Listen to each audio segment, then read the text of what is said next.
So who talks first? You talk first? I talk Hello, first? everyone, and welcome to another episode of Who Talks First. I'm one of your hosts. I'm CT. I'm Solo. I'm your other host. And today we're going to be talking about parental love themes in Star Wars. But before we get into that, we're going to talk about some of the other cool Star Warsy things that came out this week, because mostly I want to talk about Kylo Ren. Who would have guessed? I know, it's a huge shock to everybody. I know he barely comes up on the podcast, but I don't think figured, we've ever talked about him before. You know what? This might be the first time. You know, there's a first time for everything. Exactly. So, I'm going to put a mild, the mildest spoiler warning you possibly can on this, because these photos were technically leaked, but they're not set photos. I'm not sure if we know exactly where these photos came from, but I think these photos were basically intended for Battlefront promotional is what I say. Yeah. Battlefront, and I think they were intended for just promotional images in general. Yeah.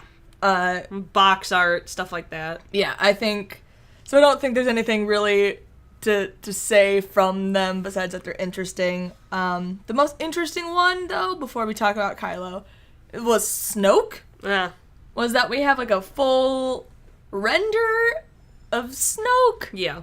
Which, again, I can't even tell. I think it's CG, but we've also heard that Snoke's a puppet in some regards. Yeah. It's So, interesting. The long story short, Snoke's a people. Yeah. It's surprising. Yeah, because we were told before that he was humanoid, but not quite human. Mm-hmm. But he's starting to really look human, just heavily disfigured. Yeah. He just kind of looks like a melted people. Which Palpatine also looked like a melted people, but he was even less humanoid than Snoke, in my opinion, because he was a gray colored. Yeah. So both of us were expecting Snoke to be also gray. So it's really interesting to see that he has really human eyes, and then he's got peach skin. Mm-hmm. So, especially given Palpatine even had the Sith eyes, and who knows, it could be some really meta thing that we'll talk about once The Last Jedi comes out, that you're Snoke looks more like a person than Palpatine. Yeah. But who knows? But even when the Lego leaked, not the Palpatine, the Snoke Lego just had blue circle eyes. Mm-hmm. And I was like, well, maybe he'll have crazy eyes. Maybe he'll just have these blue abyss eyes. But no, he's just got blue human eyes. It's really jarring. And at first I thought I'd really hate it, but it's kind of growing on me. We'll see how it comes across. It kind of comes across the first time you see Kylo, and you're like, he's not a monster at all. He doesn't look like a villain. You're like, oh, that's the point. Oh God. And you're like, oh, maybe that was the point the whole time. So maybe we're seeing more gray areas with Snoke at all, or it's going to be interesting, that's for sure. We saw 2 images of Rey, 2 images of Luke, 1 image of Finn, and then a whole bunch of Kylo. Rey looks great. Yeah. There's not much to say about her images. They're just pretty much standard promotional images of her in a cool stance. Mm-hmm. Luke's were a little more interesting. We're seeing him in an outfit we haven't seen him wear before, or at least not super high def of this definition. We've seen him in this outfit in the behind the scenes stuff, but it was far enough away that we couldn't really make it out. Yeah, you couldn't really tell what it was any other images. And he's got this Palpatine vibe going on in one of them with the hood. It's his cape billowing out, and ooh, this is ominous looking. Yeah, we can't break too much down for it because I don't think these have much to do with the characters more than just, hey, these are things that are going on boxes. Yeah, and also especially given the pictures that leaked of Kylo, it was kind of just well, these got leaked. They weren't maybe intended for anyone. It kind of looked like they were just goofing off at this photo shoot. So, yeah, I think these are the ones that they don't even really look that edited. Mm-mm. So I think these are kind of just straight off the camera kind of photos, or ones that didn't. A lot of them didn't even have the proper white balance, in Kylo's. I was oh, huh? Yeah, they looked like test photos. And Finn looks great. He has kind of a Han stance going on. His outfit is very reminiscent of Han's now, which is cute but sad at the same time. But let's talk about Kylo's great photos. His ridiculous photos. What a ridiculous man. I'm part of the team of the bigger loser that Kylo looks like, that was the sentence, the better. The more he looks like a loser, the better. Right. So... the less he looks like an ominous-ing villain, the better. Because he's just like, hey, I'm here, I'm awkward, hi! Not one of them did he look even sort of, like, angry. He's sad in all of them. Sad or just awkward. Or just that one lean shot that I posted everywhere. And this was before I knew these photos were really leaked. So I kind of felt bad, but I just didn't have the heart to delete that one. Like, no, this doesn't give away anything. And it's just... if you guys haven't seen the photos, they're everywhere now, but... just Kylo Ren in the middle of what can only be called a lunge. Yeah, he's in this huge lunge, but, like, the way he's leaning is the weirdest pose. And then his head is tilted towards the camera. He's like, hey, guys. And you just wonder if they were telling him to pose like that because of certain ways they had visualized box art. So, like, all right, we want you kind of leaning to the side so you could, like, come off, like, promotional images like this. And he was like, hello? This? Is this what you want? And they were like, no. He was like, what? You told me to, like, get down in a low lean. It's such a... and there's, like, another shot with him in the fan. And there's one with his, like, little... like tunic flap in the air, which doesn't look very dramatic because it's such a short little tunic flap. It just looks like a giant nose. It looks like a silhouette of, like, his cartoon nose is, like, on his tunic. And you're like, what's happening here? It's so entertaining. I kind of adore it, but at the same time... I mean, that's why I think a lot of these photos were never really supposed to see the light of day. No. They're just really entertaining, and you know what? The more photos of Kylo I get to see looking like a doofus, the better. Yep. Because... he's like, hello. There's this one, is this like... what you want? No, it's not what we want. Why are you so awkward? Like, Tumblr post that I laughed really hard at. It's, like, Kylo with, like, the fan doing that one pose and the one doing, like, the weird lean, and then it's, like, Carrie Fisher, but she's, like, taking a picture, and she's like, you're doing a good job, baby! You're doing so good! You look so good! He's like, Mom, stop, you're embarrassing me. I like that people are saying that he's, like, being weighted down by the dark side. That's why he's leaning, that he's hiding the porgs. It's Porg man. Yep. All I want. Moving forward, little San Diego Comic-Con wrap-up. The presence at San Diego was really small. Mostly just toys. Mostly toys. That's because D23 was the weekend before, also in California, so not much happening there. No, not at all. We did receive the Luke and Rey dolls, the Black Series figures, and I wanted to see this in person because we talked about this on last week's podcast, that Rey had a scrape on her arm that Hasbro seemed to have paint over, and that scrape is definitely on the model. So I pulled the Rey version out of the box, and it's not red, but it's just there.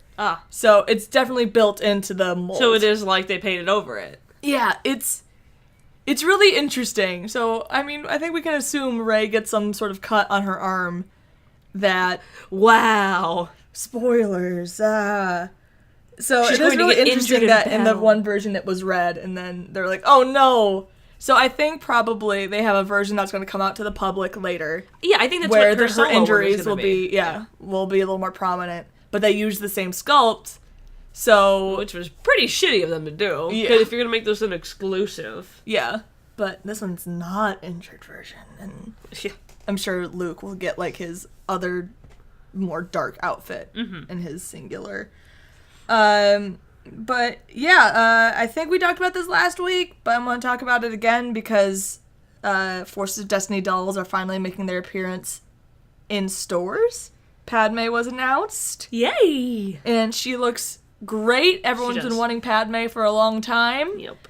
So I'm gonna get Patty for sure. I mean, I'm surprised they didn't announce more than one Padme because I want her in like a million outfits. I hope that like the good like reception everyone gave Padme means that they'll make more outfits of Padme. Mm-hmm. And of the confirmed character list that I saw, the only one we haven't seen yet is Kylo, which I still hope Kylo's still a confirmed character, because I want him so badly as one of these dolls. Yeah, absolutely. But at least we got Padme, but we've seen Luke and Chewbacca, and everybody else that was basically on the confirmed list. Even Padme wasn't on that confirmed list right away. Right. But now she is. And Hera is also rumored, so... I want Hera so bad. Fingers flipping crossed. And I'm sure they'll make one of... Sabine's friend? Yeah, Sabine's friend, who's Katya, but that's not her name. It's something. I can't remember. I'm sorry, Sabine's friend. She only shows up in, like, two episodes. Yeah, I think she's really only in one.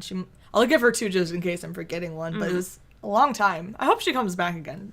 Me too. I mean, she probably in this she season probably or will. others. Yeah. And really last thing on the news list is that Inferno Squadron, the book before Battlefront 2 came out. Yep. I saw it on Audible. Yeah, I'm not gonna rush to go read it. I'm pretty behind on a lot of other stuff that has to deal with more subjects that I'm interested in. Is Inferno Squadron? It sounds like it's gonna be on the side of the Empire. Is it? Do you know? Yeah, it's gonna be about those characters. So. That's what I figured. I don't care. I'm not totally sure of the complete setup, but who knows? I may. That's read something it one I'll let day, you but read. it's not gonna be on my list anytime soon. So I want to wait for Phasma and Leia. Yes. Oh my God, that Leia. I know. That Leia book. Yeah, I'm really excited for Leia, and I'm really excited for Phasma. Mm-hmm. But yeah, that seems it's a slow news week. So we're gonna go into some. As we quickly approach Star Wars, I feel like either it will continue to be slow, or unfortunately, big spoilers will pop out. And I really don't want that. I know, I just have a feeling it's coming, like, any day now. Where... That the entire movie's gonna get leaked online. Basically, and I can't stay away from it. And I don't want to be spoiled for the whole thing, but I also can't avoid the internet for... months. 4 months. Yeah. And I'm definitely, like, don't worry, I'm taking my precautions in December. Like, December 1st, I'm off. Yeah. I am off everything. Yeah. Because if I made it that far, no one's ruining the last 2 weeks for me. Yeah, absolutely. But, so sorry, there's not going to be a podcast in those 2 weeks. We'll maybe do, like, one big final theory video. Yep. And then offline for 2 weeks. And then offline, we're not going to look at your comments because people will spoil it. Yeah. In the comments. Yeah. I know we will be offline. Mm-hmm. Like, if I made it that far... Not going in. The only thing I'll be going online for is to read my fanfics, and not Star Wars ones, because I can't trust them. Ooh. Yeah. You better download a bunch. I better go download a bunch. Because they'll be like, people will be uploading them, and they won't tag their spoilers, and then you'll be reading a fic, and then you'll be like, wait a second, what? Why is this happening? Why is this happening in a bunch of fics? And then it turns out that's what happened in the movie. Dang. Yeah, because I'm still okay with the amount of spoilers that we have right now. We're just getting to the point where it's almost a little too much. Mm-hmm. I'm getting worried that we've heavily predicted what the movie's going to be. Yeah. And, like, I kind of I'm like, oh, this is what I expect the movie to be, but then if it's not it, or kind of, like, if we were right, we're gonna be like, oh, well, we were right. You know what I mean? We were right. Which is a great thing, yeah, but... Not to be, like, cocky, but it'll be like, oh, there wasn't many surprises. And it's kind of nice to be surprised. That's how we kind of were with Rogue One. Yeah. We nailed, like, all of Rogue One. I loved Rogue One, though. But I feel like for Last Jedi, I still want there to be surprises. I still want there to be things that I was like, oh my god, I had no idea this was going to happen. Yeah. And that's exciting. So, fingers crossed for that. But yeah, this week's big topic in the podcast is we're going to be talking about parental love in Star Wars. And I think that love is a very huge theme in Star Wars, despite what many people say. Yeah. Like, I don't understand where a lot of people come from, where when they argue with me that Star Wars is not a love story, when I'm like, you just watch it from a different perspective then. You watch it for the bloop bloop bloop and spaceships and stuff, but at its core... These are the same people who think it's sci-fi, when I'm like, it's fantasy. If you had to pick one, it's a fairy tale. Fantasy. Yeah. Because I'm like, the prequel trilogy, at its core, is kind of like love story between Anakin and Padme, the rise and fall of Anakin and Padme. Yeah. And Obi-Wan as Obi-Wan's love. Well, like, even Obi-Wan's love for Anakin. A love that, like, he's not supposed to have, but he kind of does value Anakin above a lot of the Jedi Order. And he's like, crap, I'm not supposed to do this, but you are my brother, and I loved you so much, and I'll do anything I can to try to save you. Yeah. And Anakin's like, it's too late! It's too late! And even, like, with the original trilogy, the whole wrap-up is Luke's and Vader and Vader realizing that he does care for his son and redeeming himself because of that, and his love for his son doesn't allow him to, like, kill him. That's what happened, guys. And so it is really interesting when people get so defensive that they're like, Star Wars isn't a love story because I'm a man. Okay. There's all forms of love in Star Wars, and it's all very prominent. So. Yep. But yeah, this time we're just going to focus on parental love themes. So let's start off with the OG parent, Shmi Skywalker. Yep. Who just one day woke up and she was preggers. She was like, oh my god. Poor slave woman. Yeah, I'm a slave. How am I going to explain this? And I would love to read more on Shmi. Yeah, it'll never happen, I don't think. I know, I don't think it would ever happen, but that would be a very interesting book, to see what Shmi had to go through while she was pregnant with Anakin and, like, Anakin's even earlier years. Yeah, like, Anakin's early years, or even, like, before, like, before Shmi found out she was pregnant, what was going on when she was like, okay, there's a kid here now, and I don't know how to explain this, and nobody's gonna believe me. Yep. And then, like, young gun Anakin and little baby Anakin, the prodigy son, who's just like, I'm good at everything. And she's like, what the fuck? What came out of my uterus? I don't know. Why does it talk in full sentences immediately?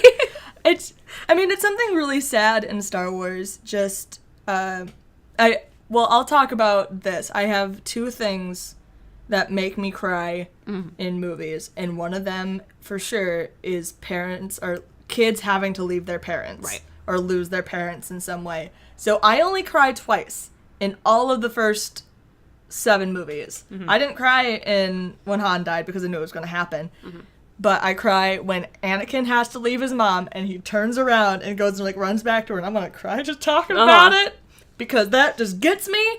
And then I cry at the very end of Return of the Jedi when the Force ghosts appear. And by that, we mean the Anakin. Remake. When Anakin shows up. With everyone just left. They're gone. Guys, Anakin never looked like that other dude. Never. So as much as you don't like the prequels, he never looked like that. Sorry. So it makes more sense. It's like, oh, but he got older. I'm like, but no, it's nice that he returned to the Force as Anakin. As Anakin, the last time he was on the light side. That's when the last time we saw Anakin was. He redeemed himself, so therefore his last moments he was on the light. No, but he was corrupted enough by then that I don't think he could, like.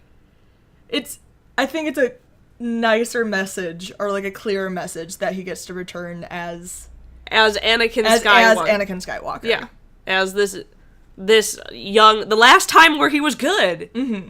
He gets to return to that point. And I think that's a much better message than him turning into some guy that he never got a chance to be. Yeah. I agree. The Obi-Wan's probably just like, why did he get to be hot? Why is he hot, Anakin, and I have to remain... I was good the whole time! But I don't get to be hot? Why not hot me? Dear Lord. Everyone would be much happier if it were hot me. It would be us. So that would be much happier. Everyone would flip their caskets. And I'd be like, I'm like, this is the best!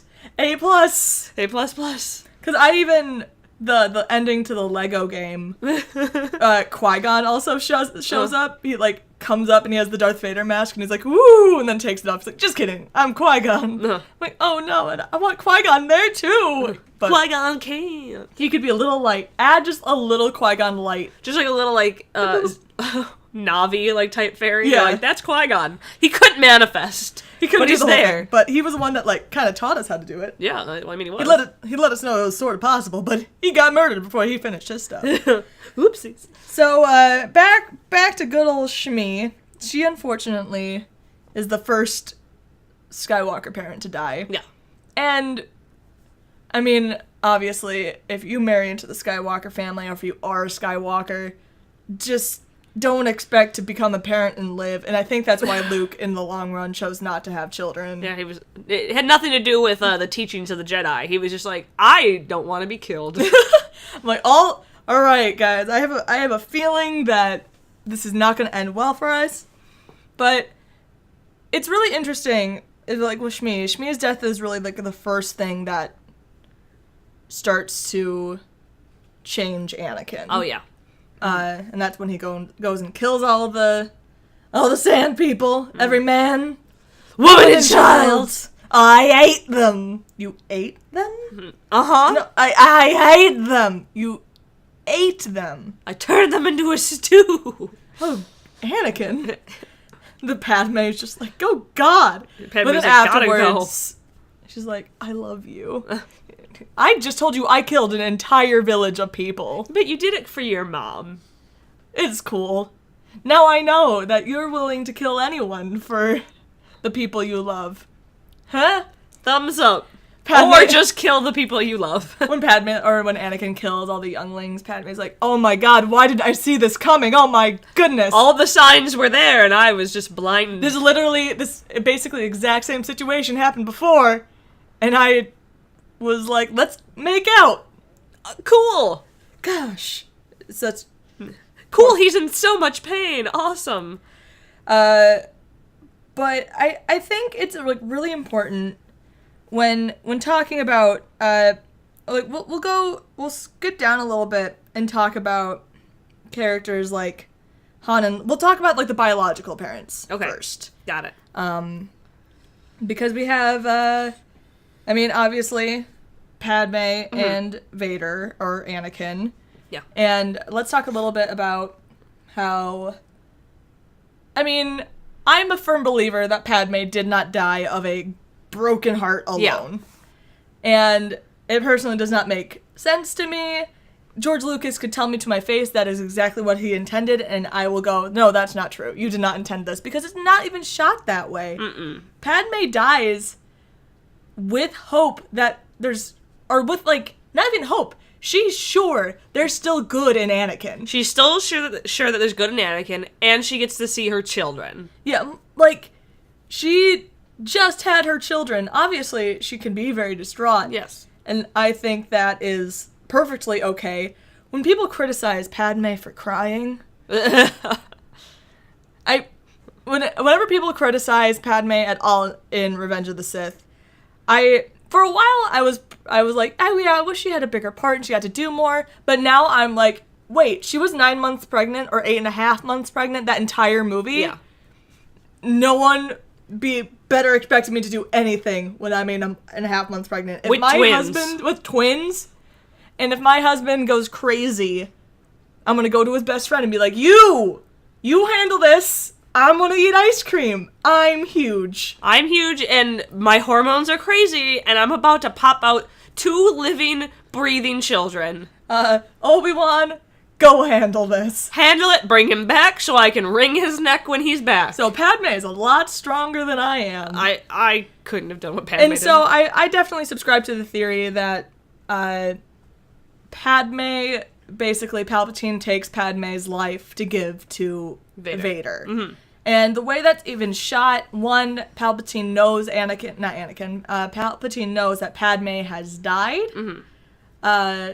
Which, how would he know that? Which he wouldn't really know at the time. And Padme's last breath corresponds with Vader's first breath. Yeah, they happen simultaneously. Well, they don't happen simultaneously. Don't you see Padme take her last, and then you see Vader take his first? Yeah, there's like a little, like 3 seconds between them, but like basically goes together quite well, and then right afterward, Palpatine already knows Padme's dead. Mm-hmm. Honestly, that's what makes sense to me. And, again, Palpatine does say, like, yeah, I can totally, like, bring life everlasting because I'm a Sith. Like, I can teach you how to do it. Wink, and you're like, oh. Yeah, he's already talked about it, and he's like, I know my master was the one who knew how to do it, so... Could he have been lying the whole time? Yeah, but, like, also, he could know how to do that.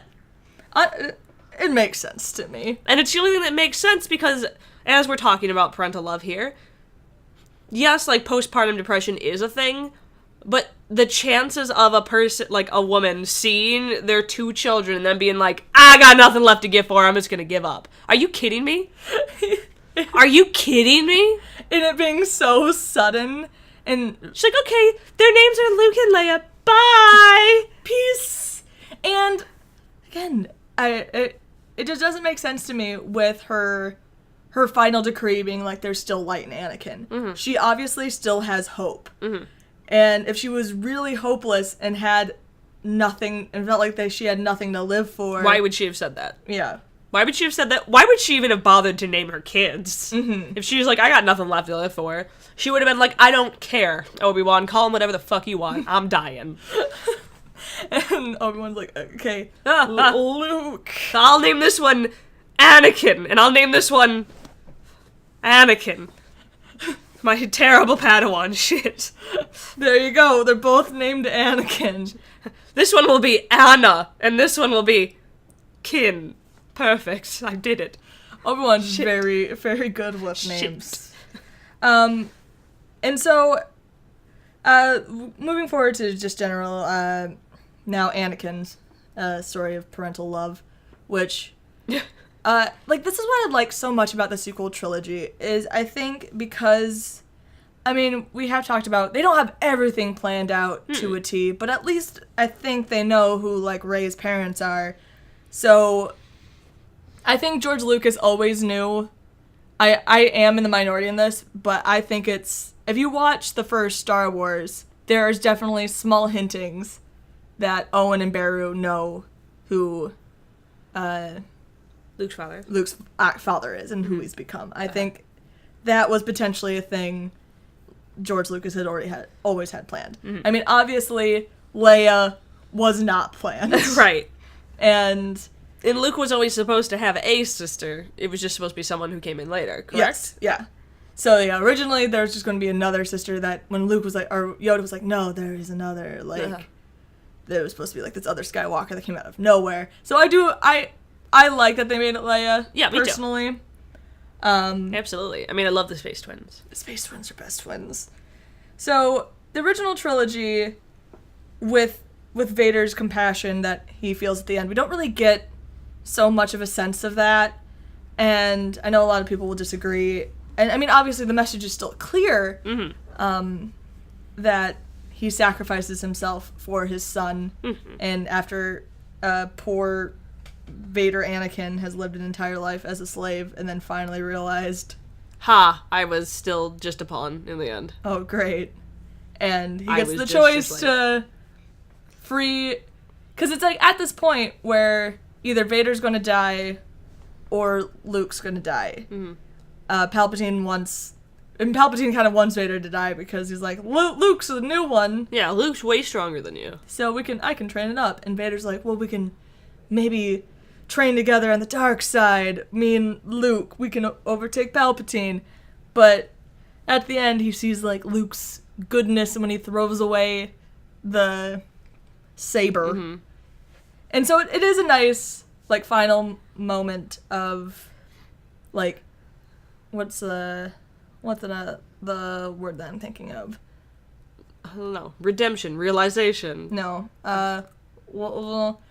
Like, love that unconditional. Yeah. Like an unconditional kind of, like, parental love that you get. So chucks Palpy over the good old... Over the ledge in one of the most epic fight scenes I've ever seen in my life. Yeah, and even though Vader's life probably in some way could have been saved, like...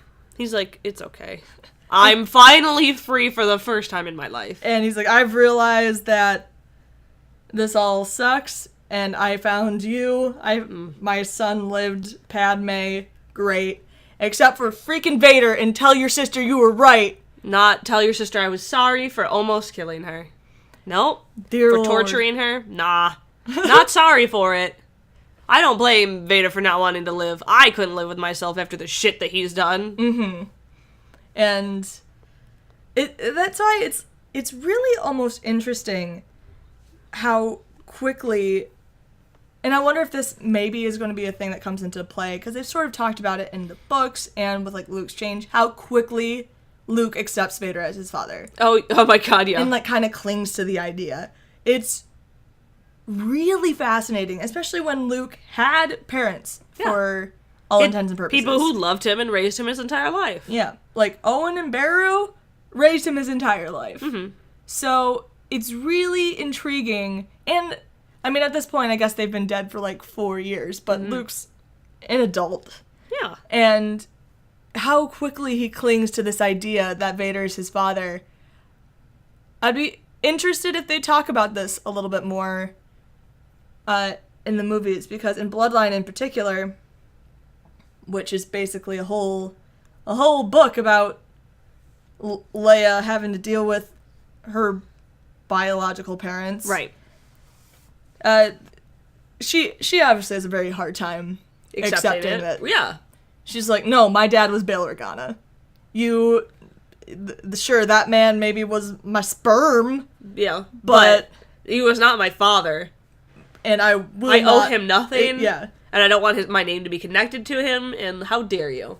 And while Luke is kind of like, oh, come on. Like, super attached to this idea that Vader returned to the light in the end, blah. And he's like, I didn't see that. And also, no. I don't care. And I think that's also really interesting when it comes to her own son, obviously, which is probably what I mostly want to talk about. We'll talk about the future biological parents, which, well, they're current, I guess, Han and Leia. Yep. Where they have good old Kylo Ren, a character we don't often talk about on this podcast. Never. A rare feat for us to want to bring him up. But I really, when people talk about what they want to happen with Kylo, and that they want him to die for Leia's sake, I feel like they don't understand parents. Or I feel bad for them that they maybe, like, if they didn't know unconditional parental love. Mm-hmm. But I think a lot of people and a lot of, at least good parents, would do anything for their children. Yeah. Like, when I was even talking to, like, my own mother after we saw The Force Awakens for the first time, and we were talking about Han's death scene, and I said something along the lines of Han basically dying, knowing he was going to die and being okay with it because he was like, well, maybe this will help my son find peace in some way. Mm-hmm. And my mom flat out being, like, related to that. She's like, I would do that for you. If for some reason you told me that killing me would be the only way you could find peace in your life, I'd be like, go ahead and do it. And, I mean, I have a very lovely mother. Yeah. Obviously. No, my mom would be the same way. Yeah. I even think my dad and I have a very strained relationship, but I do feel like my dad would do the exact same. Yeah. My dad is probably closer to Han than most people in this world, where he's kind of like my estranged father, and he doesn't know how to deal with his emotions, and, like, but at the end, like, he wants to be a good dad. Yeah. And I feel like he would do that in a heartbeat if I asked him to. Mm-hmm. And I think obviously that's why I like Han's character arc so much throughout the original movies and The Force Awakens, is because you truly get to see him go from this person who better her than me to, if this will make you feel better. All right, go ahead and do it. I know you've been miserable your whole damn life, so... And maybe a lot of it's my fault. Yeah. So if this is how I can, like, redeem myself, let's do it. In the junior novelization, that's what I love so much about Han's death scene, is they have the line of, like, Han's final thought being like, Han already forgave, like, Kylo for what he did, and he hoped one day Kylo could forgive him, basically, for not being there. Yeah. Obviously, I'm not excusing Kylo's murder of his father. No. I'm just trying to explain. I mean, neither of us are parents, but I think we have maternal instincts in general. And also, like,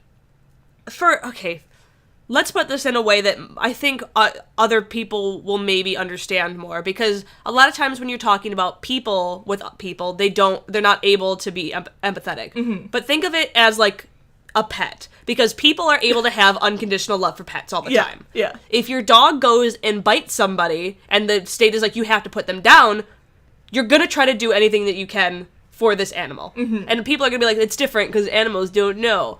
But it's that feeling that you have deep down where you're like, yes, I know what they did was wrong, but I don't want anything to happen to this thing that I care for, that I love so much. Mm-hmm. It's that level, that deep level of, I want to protect it. I want to do everything I can to care for this little life. Mm-hmm. I want to do everything that I can for it. But for some reason, human beings, we have a harder time doing that for other people. Because you're like... People have screwed us over so many times. Yeah, because you get so hurt by people, and you're also like, well, I would know not to do that. Why can't you? And it's because people aren't able to see that other people's life experiences were different than theirs. Yeah. Yeah. And, like, when it comes to Leia, and, like... I mean, there's obviously so many reasons why I'm so sad Leia's story is not going to be completed, and... I mean, it's more than just, obviously, for these movies. I wish Carrie was with us for... Right. For a great number of reasons. For a great number of reasons. But it's so sad that we... I mean, obviously, we don't know what's in The Last Jedi, and we have just enough evidence that hopes that we'll get one scene with Kylo and Leia, and I hope there's some emotional substance there. Because I still don't think... And when people were like, well, Rey's gonna go kill Kylo for Leia doesn't want that. I can't think of a single mother in the world who would want that, honestly. Yeah. Even, I mean, we watch enough crime dramas to know that even if your child is accused of something terrible, even if you might know that they did We watch SVU a lot, yes. And suddenly it's all making sense, maybe why we think so much into this. Even though you know that your child can be capable of so many things, at the end of the day, that's your child. And you're gonna still want to protect them, even if they did something awful. Yeah. And there's gonna be a difference between, he killed my husband, he needs to die, or, like... He killed my husband, he needs help. Yeah. Or even, like, I know we need to stop him. Yeah. He's uncontrollable at this point, but she still needs to have, like... She still is going to have this, like, unconditional, compassionate love towards her son that just doesn't go away. No. That's her kid that she's raised and grew in her womb. And for a long time in the Bloodline book, she talks about how it's just her and her son. In Aftermath. Aftermath, yeah. Yeah, and she kind of... She's like, it's just me and my baby against the world, basically. Basically, because Han's off doing whatever, and I think Han definitely had the mind that, like, he's better off without me. Well, of course, yeah, I'm sure that's what he thought. He probably thought the baby and Leia were better off without him. Mm-hmm. So he was... Like, both, I think, Han and Leia are stir-crazy people. Mm-hmm. So if they aren't doing stuff constantly, they were kind of going insane. Mm-hmm. And then after, like, so many years of... in Aftermath, it's brought up that, obviously, Ben and Leia have a different sort of connection because they both have... The Force sensitivity. The Force. Yeah. And so Han was kind of already feeling a little bit out of the loop. So probably when Kylo was going through some angsty phases, and I think he was, like, in street gangs. I think that was talked about somewhere. That he's, like, this ragtag kid that was in all these street gangs. He's probably, like, maybe Han's like, you know what, that was me as a kid. Because Han was an orphan and not I'm sure a great Han's like, look, I don't know how to be a dad. I never had a dad. Mm-hmm. And he's in the street games. I did that. Is this my influence? Is this because of me? Maybe I should leave. He's like, maybe he's better off without my influence. That's, words. So, and that's another, I just don't want, and I don't want them to treat Rey like a replacement child, because that's not how parents' approach. Even if we've mentioned in every podcast, we don't think Rey's a Skywalker, but if she was... Even if she is, you still love both of your children. Mm-hmm. One can't replace the other. Because another reason why I don't think Rey's a Skywalker is I think Ben is very much made to represent all... It's like the trio's kid. Mm-hmm. I think there's a reason why they made it a plot point that Luke raised him mm-hmm. for a good chunk of his life. And I think Kylo really manifests all these different things that we've seen in Han, Luke, and Leia. He represents all of these different parts of all three of those children. It's really like the OT3 dream. Yeah, like, kind of. Oh my god. They all three raised the child together. Yep. It ended up a hot mess. Yup. But probably because despite how well our trio works together, they're all insanely different people. Yeah. And especially like the way Leia is, the way Han is, and the way Luke is, mm-hmm. being raised by those three very big personality. Yeah. All wanting very different things in life, and kind of even wanting the world to be different things. Mm-hmm. One of them wanting, like, a peaceful utopia, where Han's like, but, without smugglers, how would I have ever had a life? You know what I mean? And, like, he's a little bit more of the adventurous side mm-hmm. that kind of likes the, like, underground. And he's kind of, I'm not going to call him an anarchist, but he kind of is. He's like, I don't give a shit about these rules. Mm-hmm. Whatever. And so I think that was, pretty rough growing up there and having honestly, these forces as your collective parents. I am really thankful that we've heard so much that the director and Carrie worked so closely together, because as a mother, mm-hmm.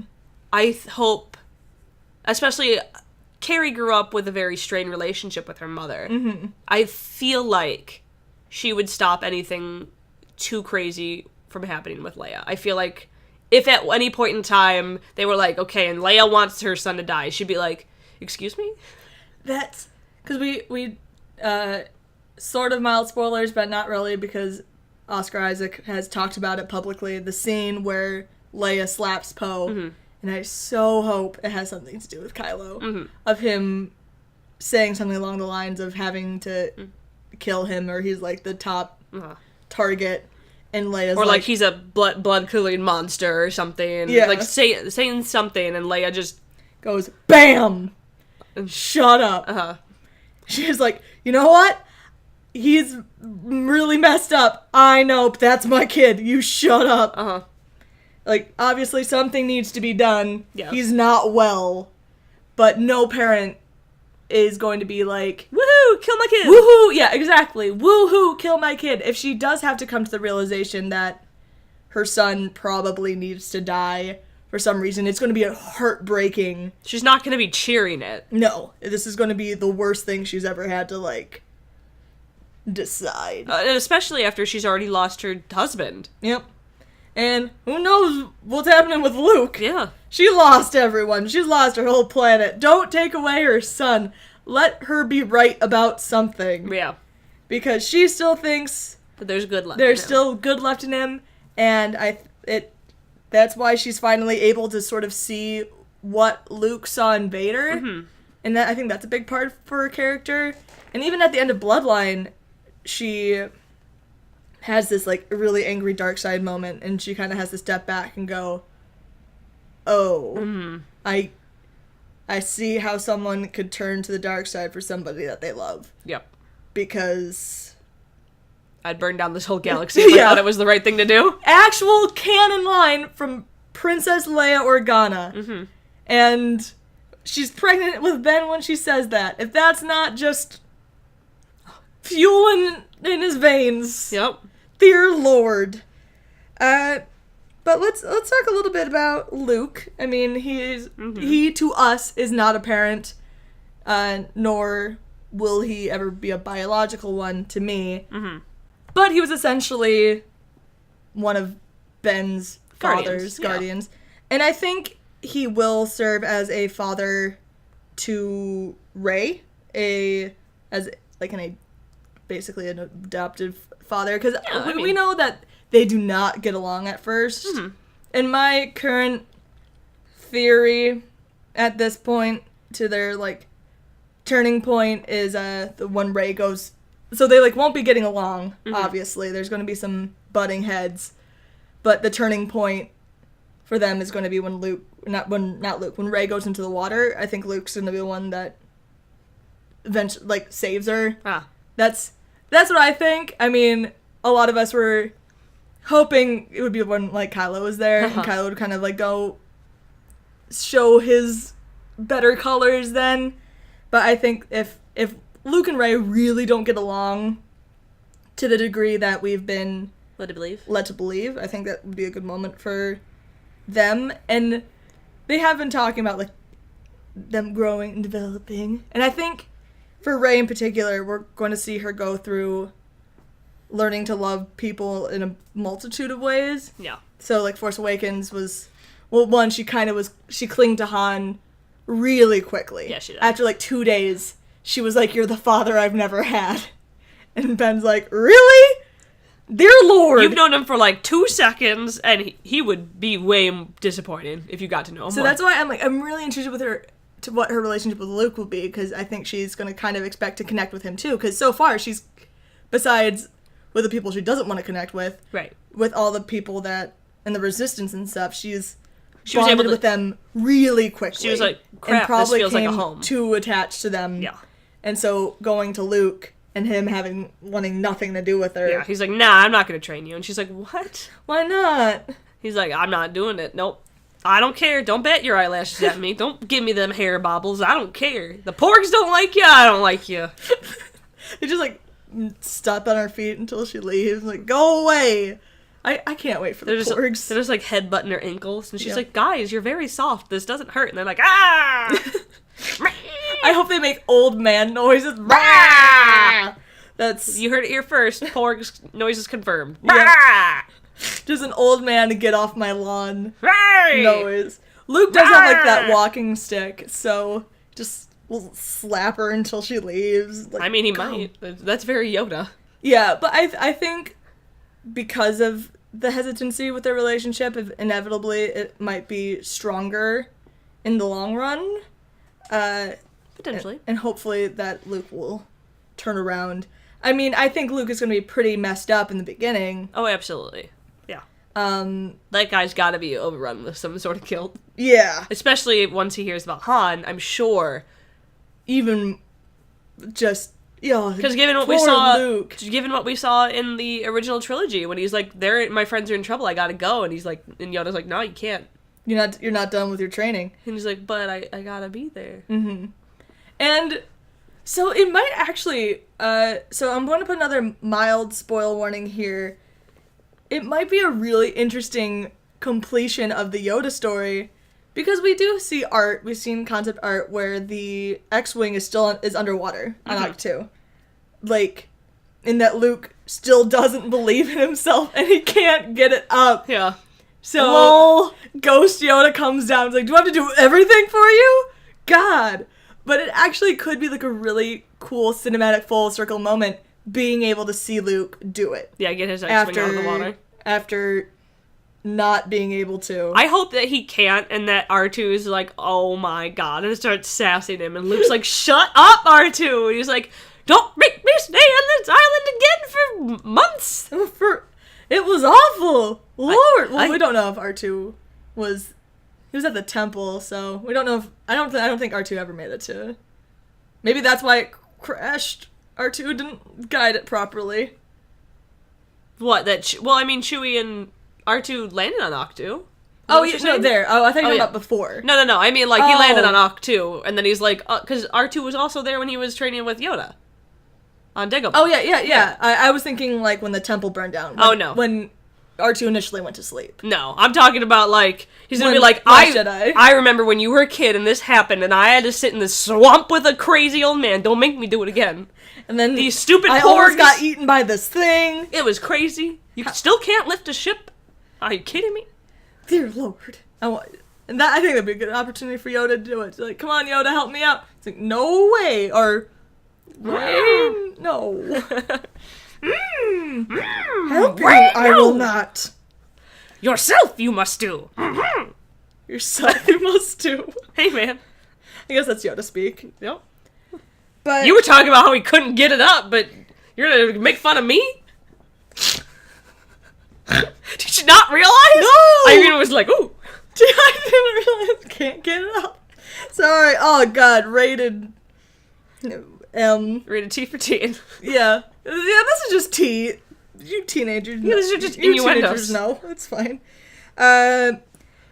So on the similar line of parents that weren't biological parents, how about one Obi-Wan Kenobi? Oh my god, the most selfless man of all time, where he's like, I'll just watch from afar. Yeah, where one, Anakin says straight to his face, it's something that I am so sorry if you are the person on Twitter who made this argument at me, and I was like, don't you dare.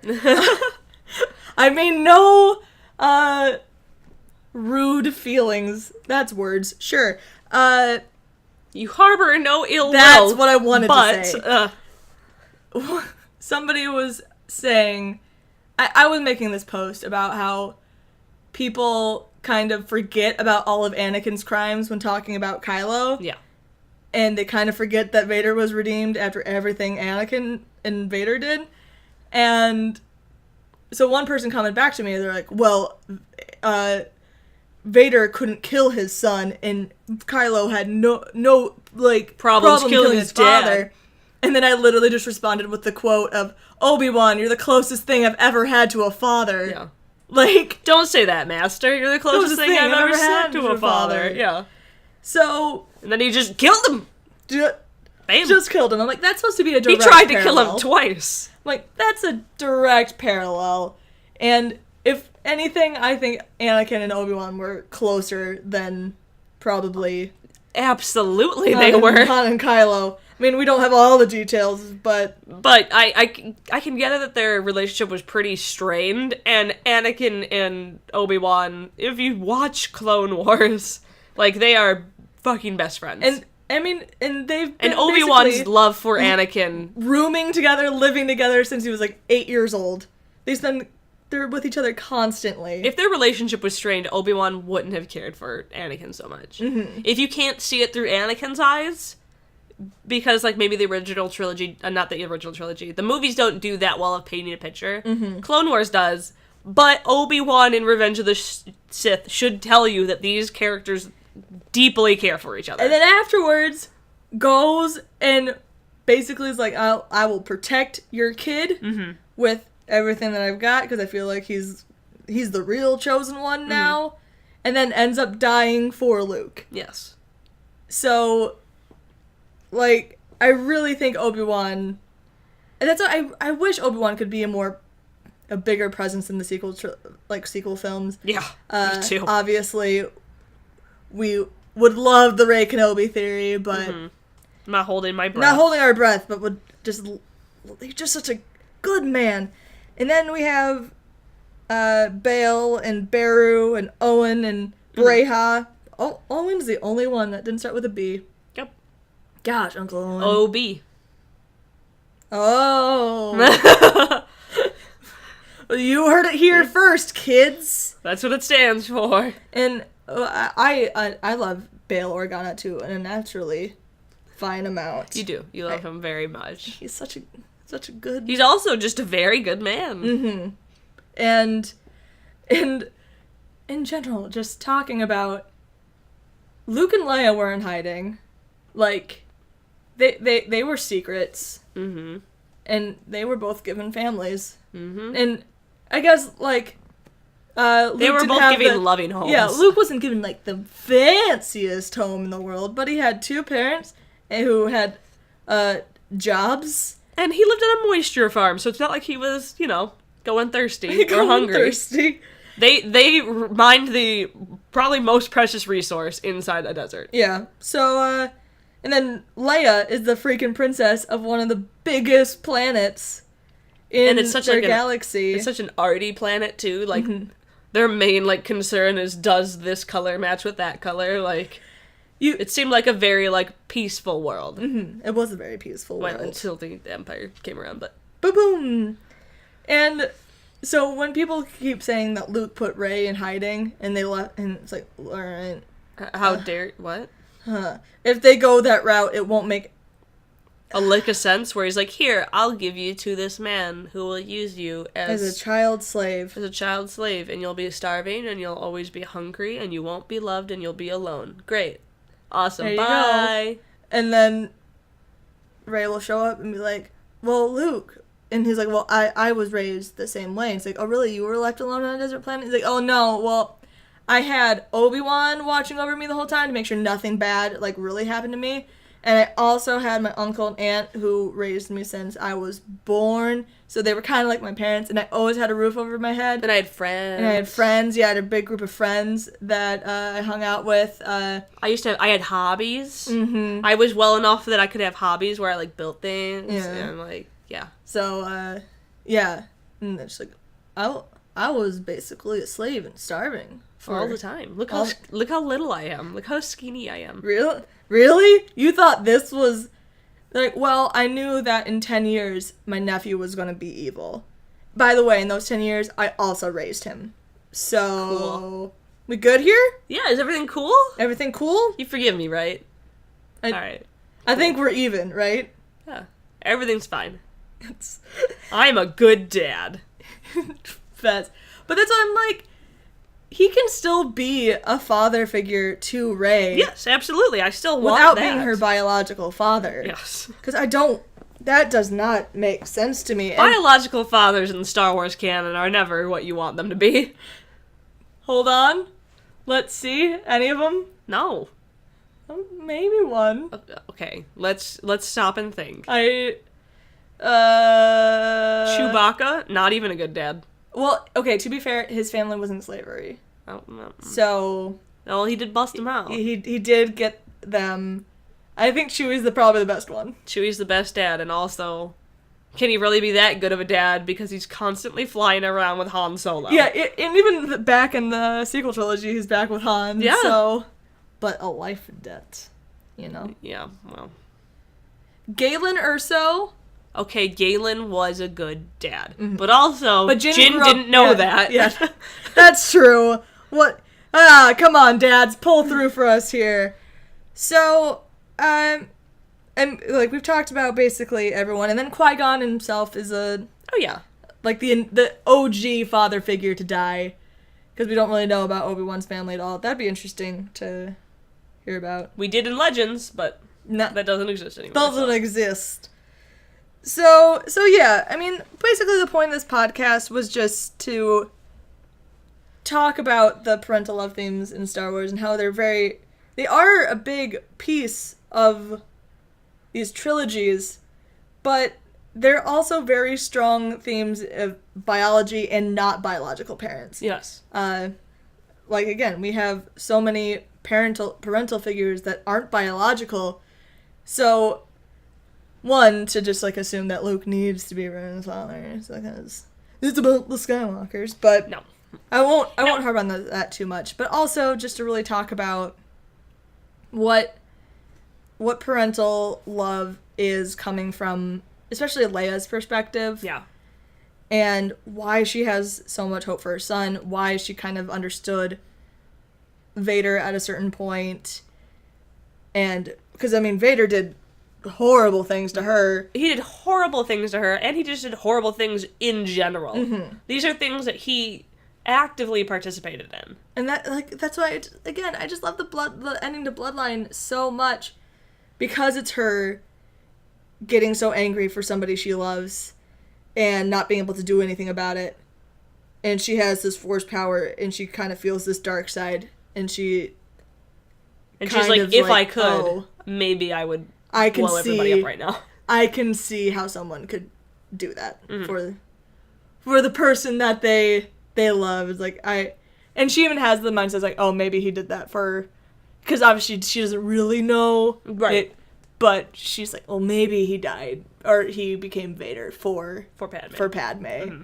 And I mean, kind of. Not in the way you're thinking, but kind of. It started off because he wanted to protect Padme, and then she died, and then he just had nothing else to live for, so like, why not just rule the galaxy? Destroy a bunch of people? Anywho, I think that about wraps up today's episode, unless you have anything else to say. Nah, not really. I think a lot of people just need to, like... I know that this is a fictional story, but a lot of people also need to think about how people would act in real life when dealing with these situations. When people are like, well, Leia's just gonna want to kill him. You're like, no, okay, guys, imagine that's your kid. Imagine that's your child. Imagine you are a parent. I mean, in fiction, you just kind of have to be like, okay, the moral system is not the same in fiction. Yeah, no, the moral system is completely different. The law system is completely different. Yeah. But in terms of, like, character motivations and being a parent, and when Leia in the first film is like, you can go save our son. I believe it. Like, there's light in him. I have this connection with him. And Kylo himself is like, I'm in a lot of pain. I'm struggling all the time. Dad. And I just don't think... I mean, I can say, and on this endless list of things I will eat my socks for, Leia's not going to go... woohoo, let's go kill my kid. Yeah, I would be very disappointed. And given how many women are in story group now, I really hope that won't happen. Yeah. I'd be shocked. They've done nothing, because even with the synopsis of the Leia book, it talks about how Leia's kind of living when her parents are super secretive.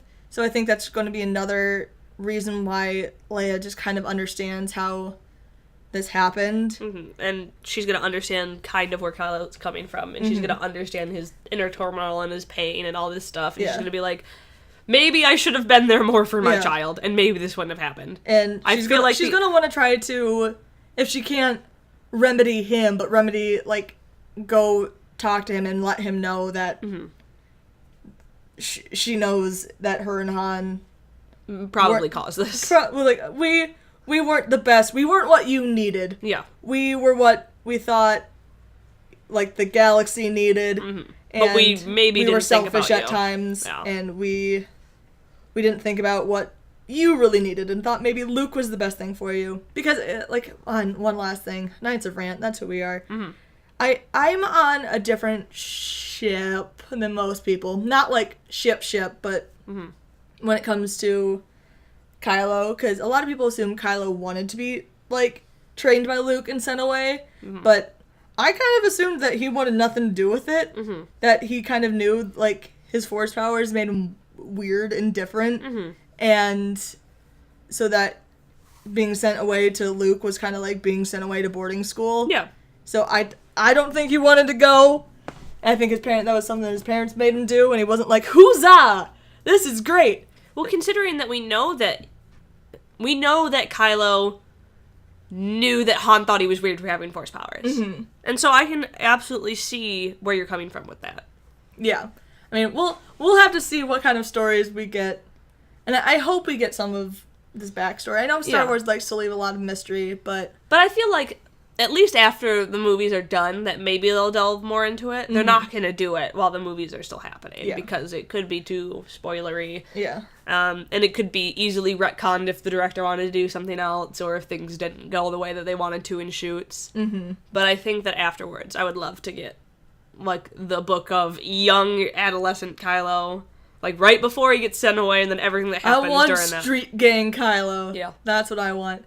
Anyway, guys, thank you for listening to another episode of Who Talks First. I'm one of your hosts. I'm CT. And I'm Solo, your other host. Be sure to subscribe to us on whatever device that you're listening to us on. So iTunes, go leave us a star and stuff. Yep, if you hear from iTunes, good for you, because you get this podcast way earlier. YouTube. Yeah, go iTunes. And we will see you next time.